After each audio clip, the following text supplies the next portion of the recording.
Fərid, belə deyə bilərəm ki, Şahnaz muğamı deyəndə sən bilməzsən ki, Şahnazın ağız hissəsində oxumalısan, sözlə də olan hissəsini oxumalısan, dilkeş oxumalısan, kürdə oxumalısan, getməlisən Şəhid Şahnaz ifa eləməlisən, Azərbaycan ayağı verməlisən.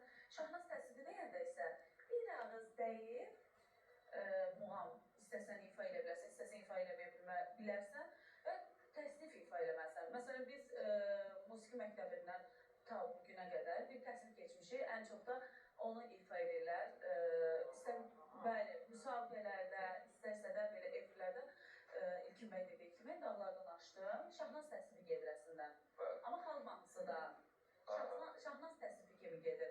Sonra bir də deyirlər, burada salam verirəm dəyərli sənətkarımızı, Yamərdi Musayevin bir mahnısı var. Deyin hardadır, o da Şahnaz təsnifi kimi gedir. Onu da ifa edirlər, amma yəni bir də bir şey deyim ki, gəlirlər bu efirlərdən xanəndəyə deyirlər, elə bir ki, belə şübhəli şəkildə ki, Şahnaz ifa eləyərsən, xanəndədən niyə tələb eləyirsən bunu? Xanəndə ifa eləməsin, kimi ifa eləsin?